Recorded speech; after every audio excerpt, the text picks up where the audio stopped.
वो एक छोटा सा गांव था और वहाँ एक पति पत्नी रमेश और अनुषा रहते थे। उनकी एक बेटी थी जिसका नाम था नीलिमा। वे नीलिमा की बड़े प्यार से देखभाल करते थे। कुछ साल बीत गए, फिर नीलिमा की छोटी बहन नंदिनी पैदा हुई। क्योंकि नंदिनी अभी नन्ही सी थी, अनुषा और रमेश उसके साथ अधिक समय बिताते थे। ये देखकर नीलिमा को बुरा महसूस होता। धीरे धीरे नीलिमा नंदिनी से दूर हो गई। बहुत समय बीत गया। दोनों लड़कियां अब कॉलेज में जाने लगी थीं। एक दिन नंदिनी नीलिमा के पास आई और बोली, दीदी, आज मेरी एक दोस्त का जन्मदिन है, इसे किस तरह का प्रेजेंट देना अच्छा रहेगा? तुम मुझे क्यों बता रही हो कि आज तुम्हारी दोस्त का बर्थडे है? तुम चाहती क्या हो? तुम मुझे ये दिखाना चाह रही हो ना कि तुम्हारे बहुत दोस्त हैं और तुम खूब पार्टीज एंजॉय करती हो। मेरा कोई दोस्त नहीं है, इनफैक्ट मेरी कोई अमीर दोस्त नहीं है ना? ये सुनकर नंदिनी हैरान हो गई। दीदी, मैंने जो पूछा और आपने जो समझा उसमें बहुत अंतर है। बहुत हो गया, शट अप, और मुझे दीदी मत कहा करो। ये सुनकर मुझे बेहद चिढ़ होती है। समझ में आया? उसी समय उनकी माँ अनुषा वहां आ गई और बोली, नीलिमा, तुम नंदिनी को हमेशा डांटती क्यों रहती हो? तुम ऐसी क्या प्रॉब्लम है उससे? हाँ, मैं यही सोच रही थी कि अपनी लाडली बेटी का साथ देने के लिए आप अभी तक पधारी क्यों नहीं? मैं तुम्हारे और नंदिनी के बीच कभी कोई अंतर नहीं करती हूँ। तुम दोनों मेरी दो आंखों की तरह हो। बेटी नंदिनी, तुम कह रही थी कि आज तुम्हारी दोस्त का जन्मदिन है, ये पैसे ले लो और एक अच्छा गिफ्ट खरीद लेना। खाली हाथ जाओगी तो अच्छा नहीं लगेगा। इतना कहकर उसने नंदिनी को पैसे दिए, जिसे देखकर, आप मुझे ड्रेस खरीदने के लिए तो पैसे देने में बहुत आनाकानी करती हैं, लेकिन नंदिनी को उसके मांगे बिना ही पैसे पकड़ा रही हैं। उसने उसके हाथ से पैसे छीन लिए। मुझे भी पैसों की जरूरत है। इतना कहकर वो गुस्से में वहां से चली गई। जब अनुषा उसे आवाज देने लगी, ठीक है, छोड़ो माँ, अगर मैं जन्मदिन की पार्टी में नहीं जाऊंगी तो कुछ नहीं होगा। दीदी ड्रेस खरीदना चाहती हैं तो उन पैसों से एक ड्रेस खरीदने दो, वो खुश रहे, मेरे लिए इतना ही काफी है। उसकी माँ भी बिना कुछ कहे वहां से चली गई। कुछ दिन बीत गए। उन्हें पता चला कि उनके कॉलेज में पेंटिंग कंपटीशन का आयोजन किया गया है। दोनों बहनों ने उस प्रतियोगिता में भाग लेने के लिए घर पर सुंदर पेंटिंग्स बनाना शुरू कर दिया। थोड़ी देर बाद उन्होंने अपनी अपनी पेंटिंग्स बनाकर खत्म कर ली। तभी उनकी माँ वहां आई। नंदिनी की पेंटिंग को देखकर, वाह नंदिनी, ये तो बहुत सुंदर है, तुमने इसे बहुत अच्छे से बनाया है। ये देखकर नीलिमा नाराज हो गई और बोली, अपनी छोटी बेटी की पेंटिंग देखते ही इतनी पसंद आ गई माँ, मेरी पेंटिंग की ओर देखना भी जरूरी नहीं समझा? उसने नंदिनी के चित्र पर कलर प्लेटर फेंका और गुस्से में वहां से चली गई। इससे नंदिनी को बहुत दुख हुआ। फिर उन दोनों में से किसी ने भी अपने कॉलेज में आयोजित प्रतियोगिताओं में भाग नहीं लिया। कुछ दिन बीत गए। अनुषा और रमेश दोनों किसी काम के लिए दूसरे करीब के शहर जा रहे थे। नंदिनी और नीलिमा के एग्जाम्स पास होने की वजह से वे उन्हें अपने साथ नहीं ले जा रहे थे। नीलिमा, नंदिनी, अपना ध्यान रखना, हम एक सप्ताह में वापस आ जाएंगे। नीलिमा, तुम नंदिनी की केयर करना और उसे डांटना नहीं। लेकिन नीलिमा बिना कुछ कहे वहां से चली गई। फिर उनके माता पिता भी शहर के लिए निकल गए। अगले दिन सुबह नंदिनी घर का काम कर रही थी। नीलिमा ने जानबूझकर अपने कपड़े धोने के लिए दिए। उसने घर का सारा कचरा इकट्ठा करके साफ हो चुकी जगह पर फेंक दिया। इस तरह वो दिन भर नंदिनी के लिए काम बढ़ाती रही। सब कुछ जानने के बाद भी नंदिनी ने कुछ नहीं कहा। नीलिमा नंदिनी को किसी न किसी बात पर चिढ़कर डांटती ही रही और उसे एक मिनट भी पढ़ाई नहीं करने दी। उसने नंदिनी की फेवरेट ड्रेसेस भी कैंची से काटकर फाड़ डाली। ये देखकर नंदिनी रोने लगी। दीदी, तुमने मेरे सारे कपड़े क्यों फाड़ दिए? अगर तुम मुझसे गुस्सा हो तो मुझे डांट लो, लेकिन मेरी ड्रेसेस तो खराब मत करो, ये सही बात नहीं है। आखिर तुम मुझसे इतना नाराज क्यों रहती हो? मैंने तो तुम्हारा कुछ बुरा नहीं किया। मुझे तुमसे बचपन से नफरत है। क्यों? तुम्हारे जन्म के बाद मम्मी पापा तुम्हें मुझसे ज्यादा प्यार करने लगे। तुम्हें मुझसे ज्यादा टाइम दिया उन्होंने। यही कारण है कि तुम्हारी शक्ल देखकर ही गुस्सा आ जाता है। ये सिर्फ तुम अपने दिल में सोचती हो दीदी। माँ बाप के लिए सारे बच्चे बराबर होते हैं। हाँ, लेकिन हमारे माता पिता एक्सेप्शन है, वो तुम्हें ज्यादा प्यार करते हैं। इतना कहकर वो वहां से चली गई। इससे नंदिनी को बहुत दुख हुआ। अगले दिन सुबह नंदिनी की सहेली प्रिया उसके पास आई। प्रिया को देखकर, प्रिया आओ, तुम मुझे बिना बताए ही चली आई। सरप्राइज। हमारे कॉलेज एग्जाम प्रिपरेशन के कारण बंद है, सब घर पर तैयारी कर रहे हैं। तुमसे मिलने का दिल किया तो आ गई। अच्छा किया, बैठो, मैं भी आती हूँ। प्रिया ने कहा ठीक है और वहीं बैठ गई। इसी बीच नीलिमा अंदर से वहाँ आ गई। प्रिया ने उसे देखा और कहा, आप नंदिनी की बड़ी बहन नीलिमा है, am I right? हाँ, नंदिनी हमेशा आपके बारे में बताती है। क्या उसने मेरी बुराई की तुमसे? उसने जो भी कहा सब झूठ है। अरे नहीं, ऐसा कुछ भी नहीं कहा उसने।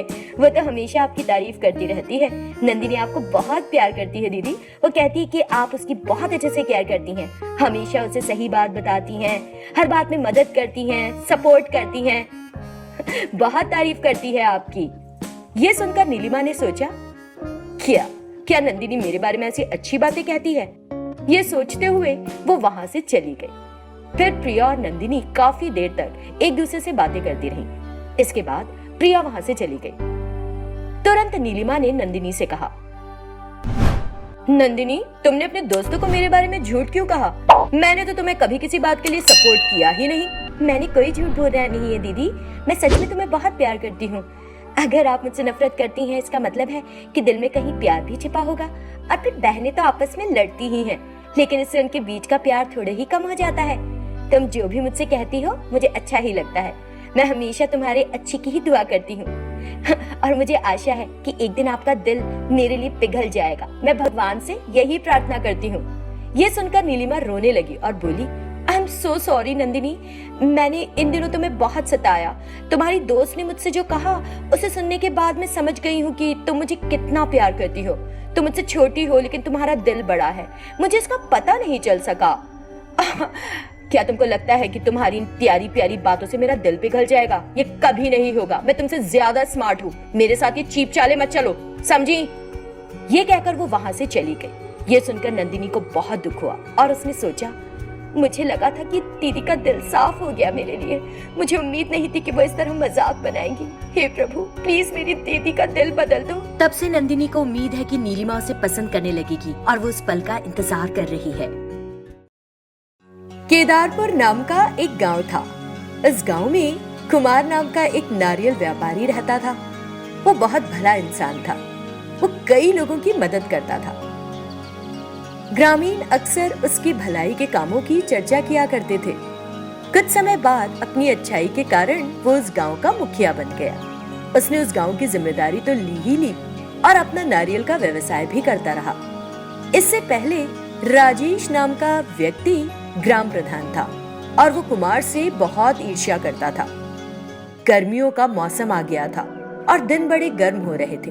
कुमार ने अपनी पत्नी विमला से कहा, विमला, बाहर इतनी तेज लू चल रही है। पड़ोसी गांव में तो ठंडा शरबत पिलाया जा रहा है। वे गांव वालों को छाछ भी दे रहे हैं। चलो हम भी अपने ग्रामीणों को इस गर्मी में नारियल पानी पिलाएंगे। अरे हाँ, हमारे पास इतने सारे नारियल के पेड़ जो है, लोगों की सेवा करने में कोई बुराई नहीं। ऐसा ही करेंगे, कल से पिलाएंगे हम दोनों मिलके। जैसे उन्होंने बात की थी, उसने अगले दिन से सभी को मुफ्त नारियल पानी पिलाना शुरू कर दिया। गर्मी से परेशान बहुत से लोग वहां आए और नारियल पानी पीकर अपना गला तर किया। कुछ दिन बीत गए। सब लोगों ने एक दूसरे से कहा, पहले से ही हर कोई कुमार की महानता को जानता है। अब ये नारियल पानी पिलाकर तो उसने सभी का दिल जीत लिया है।